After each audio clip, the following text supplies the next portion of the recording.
Hello student, welcome to CTQ classes. एक बार फिर से आपका CTQ क्लासेस में स्वागत है। आज हम आपके लिए फिजिक्स के कुछ क्वेश्चंस को लेकर के आए हैं जो कॉम्पिटिटिव एग्जाम्स के लिए काफ़ी इंपॉर्टेंट है। हमारा फर्स्ट क्वेश्चन है, what is the SI unit of pressure. Pressure का SI यूनिट क्या होता है? तो प्रेशर का फॉर्मूला क्या होता है हमारे पास? Pressure is equals to force upon area. अगर हम फोर्स का SI यूनिट लेंगे तो न्यूटन होगा and the SI unit of area is metre square. तो प्रेशर का SI unit newton per metre square भी होता है और इसी को हम लोग दूसरा नाम क्या बोलते हैं? पास्कल। तो यहाँ पे हमारे ऑप्शन में न्यूटन पर मीटर स्क्वायर तो नहीं है, लेकिन पास्कल ऑप्शन में है। देयरफॉर हमारा करेक्ट आंसर क्या हो जाएगा? पास्कल। अगर न्यूटन पर मीटर स्क्वायर भी होता पास्कल की जगह पे, तब हम उसको न्यूटन पर मीटर स्क्वायर पे टिक करते हैं। ये हमारा करेक्ट आंसर होता। हमारा सेकेंड क्वेश्चन है, what would happen to the weight of a body in a lift moving upward with uniform speed. अगर कोई लिफ्ट यूनिफॉर्म स्पीड से ऊपर की तरफ जा रहा है तो उस ऑब्जेक्ट के वेट में क्या होगा? दैट मीन्स वो वेट इंक्रीज कर जाएगा या फिर डिक्रीज करेगा। तो जब भी कोई लिफ्ट अगर वो एक्सेलरेटेड होता है, दैट मीन्स या तो वो एक्सेलरेटेड हो और ऊपर की तरफ जा रहा हो या फिर एक्सेलरेटेड हो और नीचे की तरफ जा रहा हो, तब उसका अपरेंट वेट चेंज होता है। बट अगर कोई भी लिफ्ट यूनिफॉर्म स्पीड से ऊपर की तरफ जा रहा हो या फिर नीचे की तरफ आ रहा हो तो उस वक्त उसके अपरेंट वेट में कोई चेंज नहीं आता। जो उसका अपरेंट वेट होता है वही उसका जो ट्रू वेट है, नॉर्मल वेट है, उसके इक्वल होता है। तो इस केस में हमारा जो फर्स्ट ऑप्शन है, apparent weight is more than the true weight, नहीं होगा। Apparent weight is less than the true weight, ये भी नहीं होगा। Apparent weight is equal to the true weight, ये ऑप्शन करेक्ट है। यहाँ ऑप्शन सी हमारा करेक्ट आंसर हो जाएगा। मैं आपको फॉर्मूला भी बता देता हूँ। जब अगर लिफ्ट एक्सेलरेटेड हो और वो ऊपर की तरफ जा रहा हो तो उस केस में आपका जो अपरेंट वेट होगा वो कितना हो जाएगा? W अब लिख देता हूँ मैं, तो m times of G plus A हो जाता है। अब जब नीचे की तरफ आएगा तो क्या हो जाएगा? m times of G minus A, m times of G minus A हो जाएगा। एंड जब लिफ्ट ऊपर की तरफ जा रहा है तो आपका जो वेट है वो बढ़ जाता है, एंड जब लिफ्ट नीचे की तरफ एक्सेलरेट हो रहा होता है तब हमारा जो वेट है वो कम हो जाता है। क्वेश्चन 3 है, sound waves are produced by. Sound wave को हम कैसे प्रोड्यूस कर सकते हैं? तो साउंड वेव सिर्फ और सिर्फ वाइब्रेटिंग ऑब्जेक्ट्स के द्वारा ही प्रोड्यूस हो सकता है। Sound wave is produced by vibrating bodies. तो यहाँ पे मेरा करेक्ट आंसर सी हो जाएगा। हम साउंड वेव के बारे में और भी कुछ जान लेते हैं। जो साउंड वेव ट्रैवल करता है, तो साउंड वेव को ट्रैवल करने के लिए मीडियम की रिक्वायरमेंट होती है। फॉर एग्जांपल, जैसे लाइट को ट्रैवल करने के लिए मीडियम की रिक्वायरमेंट नहीं होती, लेकिन साउंड को ट्रैवल करने के लिए मीडियम की रिक्वायरमेंट होती है। बिना मीडियम का वो ट्रैवल नहीं कर सकता। जैसे अगर आप स्पेस में जाओगे तो स्पेस में कोई भी मीडियम नहीं है, फिर वहाँ पे अगर कोई साउंड बॉक्स प्ले हो रहा है या फिर आप किसी को कुछ बोल रहे हैं तो वो साउंड प्रोपगेट नहीं होती है, ट्रेवल नहीं होती है, तो जो बगल वाला है वो नहीं सुनेगा। तो साउंड को ट्रेवल करने के लिए मीडियम का रिक्वायरमेंट होता है और लाइट को ट्रेवल करने के लिए मीडियम का रिक्वायरमेंट नहीं होता। ठीक है। क्वेश्चन 4 है, when a particle moves along a straight path then the particle has. जब कोई भी पार्टिकल स्ट्रेट लाइन पाथ पे मूव कर रहा है तो उस पार्टिकल के पास क्या होता है? ऑप्शंस के थ्रू चेक करते हैं। फर्स्ट कह रहा है टेंजेंशियल एक्सेलरेशन ओनली। बिल्कुल, जब भी कोई भी ऑब्जेक्ट स्ट्रेट लाइन पाथ पे मूव करता है ना, तब उसके पास सिर्फ और सिर्फ टेंजेंशियल एक्सेलरेशन ही होता है। तो यहाँ पे हमारा जो करेक्ट आंसर होगा वो क्या हो जाएगा? ऑप्शन ए हो जाएगा। बट अगर कोई भी पार्टिकल स्ट्रेट लाइन पाथ पे मूव ना करके अगर वो कर्व्ड पाथ पे मूव करता है या सर्कुलर पाथ पे मूव करता है, तब उसके पास टेंजेंशियल एंड सेंट्रीपिटल एक्सेलरेशन दोनों होता है। बट यहाँ पे केस क्या है कि पार्टिकल स्ट्रेट लाइन पाथ पे मूव करता है, तो यहाँ सिर्फ उसके पास टेंजेंशियल एक्सेलरेशन ही होगा। ओके। क्वेश्चन 5 है, the function of ball bearing in a wheel. Wheel में बॉल बेयरिंग का क्या फंक्शन होता है?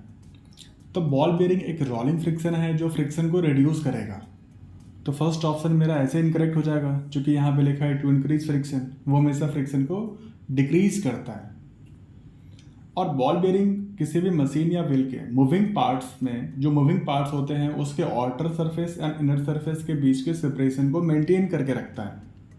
क्योंकि अगर वो दोनों सरफेस आपस में कांटेक्ट में आ जाएंगे तो वो स्लाइड करेंगे एंड रोलिंग फ्रिक्शन जो होता है वो स्लाइडिंग फ्रिक्शन से ईजियर होता है। ठीक है, तो यहाँ पे जो रोलिंग फ्रिक्शन है ये काइनेटिक फ्रिक्शन को रोलिंग फ्रिक्शन में कन्वर्ट करता है, क्योंकि इसका काम ही है रोल करना। ऑप्शन सी कह रहा है to convert static friction into kinetic. नहीं, ये स्टैटिक को काइनेटिक में कन्वर्ट नहीं करता, क्योंकि बॉल बेरिंग रोलिंग फ्रिक्शन का एग्जांपल है तो वो रोलिंग फ्रिक्शन में कन्वर्ट करेगा। ऑप्शन डी आपके पास है जस्ट फॉर कॉन्वीनियंस। नहीं, हम सिर्फ कॉन्वीनियंस की वजह से नहीं यूज करते हैं। हाँ, इससे हमारा काम आसान जरूर हो जाता है, वर्क ईजी हो जाता है, बट सिर्फ कॉन्वीनियंस के लिए यूज नहीं करते हैं। एंड ए ऑप्शन है नन ऑफ दीज या मोर देन वन। नहीं, मेरा एक ही ऑप्शन करेक्ट है, तो option B is correct. Question 6 है the slope of a velocity time graph. Velocity time graph का स्लोप मुझे क्या देता है? तो वेलोसिटी टाइम ग्राफ का स्लोप मुझे देगा एक्सेलरेशन। तो यहाँ पे मेरा ऑप्शन बी करेक्ट हो जाएगा। अगर हम वेलोसिटी टाइम ग्राफ का एरिया फाइंड करेंगे तो मुझे क्या मिलेगा? तब मुझे मिलेगा डिस्प्लेसमेंट। अगर आप वीटी ग्राफ का स्लोप फाइंड करते हो तो मुझे मिलता है एक्सेलरेशन, एंड वीटी ग्राफ का एरिया फाइंड करेंगे तो मुझे मिलेगा डिस्प्लेसमेंट। ओके। क्वेश्चन 7 है the working principle of A washing machine is. Washing machine का वर्किंग प्रिंसिपल क्या है? तो वॉशिंग मशीन का वर्किंग प्रिंसिपल है सेंट्रीफ्यूगेशन। क्योंकि वॉशिंग मशीन कपड़े को रोटेट कराता है, क्लॉकवाइज रोटेट कराएगा या फिर वो काउंटर क्लॉकवाइज रोटेट करता है। तो जब भी वो क्लॉथ्स को रोटेट कर रहा होता है और जब कभी भी कोई भी ऑब्जेक्ट सर्कुलर पाथ पे मूव करता है, तो जब वो सर्कुलर मोशन में होता है तो सेंटर से बाहर की तरफ एक फोर्स लगता है जिसको हम सेंट्रीफ्यूगल फोर्स बोलते हैं। तो जब कपड़ा क्लॉथ्स जो होता है वो जब सर्कुलर मोशन में होता है तो जो डस्ट पार्टिकल्स हैं उस पर सेंट्रीफ्यूगल सेंटर से बाहर की तरफ एक फोर्स लगता है, तो वो क्लॉथ से डिटैच्ड हो जाते हैं और हमारा क्लॉथ क्या हो जाता है? साफ हो जाता है। ठीक है, तो working principle of washing machine क्या हो जाएगा? सेंट्रीफ्यूगेशन। ऑप्शन सी हमारा यहाँ पे करेक्ट हो जाएगा। ओके। क्वेश्चन 8 है the speed of light will be minimum while passing through. Light का स्पीड मिनिमम कब होगा? जब वो वाटर से पास करेगा, या वैक्यूम में ट्रेवल करेगा, या एयर में ट्रेवल करेगा, या फिर लास्ट ऑप्शन है ग्लास में ट्रेवल करेगा। तो लाइट के स्पीड सबसे कम होता है जब वो ग्लास में ट्रेवल करेगा। Speed of light is minimum in glass and speed of light is fastest in vacuum. Light का स्पीड सबसे फास्ट वैक्यूम में होता है, उससे स्लाइटली स्लो एयर में होता है, बट इन जनरल हम लोग वैक्यूम एंड एयर में लाइट के स्पीड सेम मान के चलते हैं। 3 × 10⁸ मीटर पर सेकेंड होता है, लेकिन उस सबसे कम जो ऑप्शंस गिवन है इसमें ग्लास में होता है। इसको अगर हम असेंडिंग ऑर्डर में लिखें तो सबसे स्लो जाएगा ग्लास में, उससे ज़्यादा स्पीड जाएगा वाटर में, एंड सबसे ज़्यादा स्पीड रहेगा एयर एंड वैक्यूम में। ओके, देयरफॉर यहाँ पे हमारा जो करेक्ट ऑप्शन हो जाएगा वो क्या हो जाएगा? ग्लास। क्वेश्चन 9 है which of the following is not a vector quantity. इसमें से कौन सा वेक्टर क्वांटिटी नहीं है?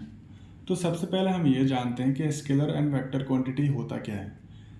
तो स्केलर क्वांटिटी को रिप्रेजेंट करने के लिए सिर्फ और सिर्फ मैग्नीट्यूड का रिक्वायरमेंट होता है, वहाँ कोई डायरेक्शन नहीं होता। बट अगर आपको वेक्टर क्वांटिटी को रिप्रेजेंट करना होता है तो मुझे उसमें उसके मैग्नीट्यूड के साथ साथ मुझे उसका डायरेक्शन का भी रिक्वायरमेंट होता है। तो आप सिंपली बोल सकते हो वैसा क्वांटिटी जिसमें डायरेक्शन नहीं है वो स्केलर है, एंड जिसमें डायरेक्शन है वो वेक्टर है। तो हम यहाँ पे देखते हैं, हमारा फर्स्ट ऑप्शन है स्पीड। स्पीड में डायरेक्शन नहीं होता, तो स्पीड क्या है? एक स्केलर क्वांटिटी है। ऑप्शन बी है वेलोसिटी। वेलोसिटी एक वेक्टर क्वांटिटी है क्योंकि इसमें डायरेक्शन होता है। टॉर्क भी एक वेक्टर क्वांटिटी है, तो इसके पास भी डायरेक्शन होगा। ऑप्शन डी डिस्प्लेसमेंट, ये भी हमारा एक वेक्टर क्वांटिटी है। तो क्वेश्चन में पूछ रहे जो वेक्टर नहीं है, तो हमारा स्पीड जो है वेक्टर नहीं है, देयरफॉर हमारा करेक्ट ऑप्शन क्या हो जाएगा? ए हो जाएगा। क्वेश्चन 10 है the focal length of a lens is 50 centimetre, it's power is. मुझे किस लेंथ का फोकल लेंथ बताया गया कि वो 50 सेंटीमीटर है, इसका पावर कितना होगा? तो हमारे पास पावर का फॉर्मूला होता है P is equals to 1/f focal length. लेकिन यहाँ पे ये है कि जो फोकल लेंथ होता है वो लेंस के लिए अलग अलग होता है। फॉर एग्जांपल अगर हम कॉन्केव लेंस की बात करें तो कॉन्केव लेंस का जो फोकल लेंथ होगा वो नेगेटिव होगा एंड कॉन्वेक्स लेंस का जो फोकल लेंथ है वो पॉजिटिव होगा। बट यहाँ पे ये मेंशन ही नहीं किया हुआ है कि जो हमारा लेंस है वो कॉन्केव है या कॉन्वेक्स है। सिर्फ ऐसा लिखा है कि लेंस का जो फोकल लेंथ है वो 50 सेंटीमीटर है। तो हम यहाँ पे f का जो वैल्यू है वो ±50 सेंटीमीटर लेके चलेंगे। जब इसको आप मीटर में कन्वर्ट करेंगे तो 50/100 करेंगे हम यहाँ पे, है ना। तो हमारे पास इसका ±1/2 मीटर हो जाएगा। जब हम लोग 50 सेंटीमीटर को मीटर में कन्वर्ट करेंगे तो 1/2 मीटर हो जाएगा।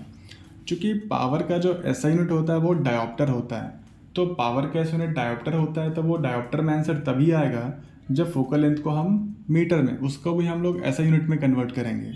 तो फोकल लेंथ मुझे पता चल चुका है कि 1/2 मीटर है।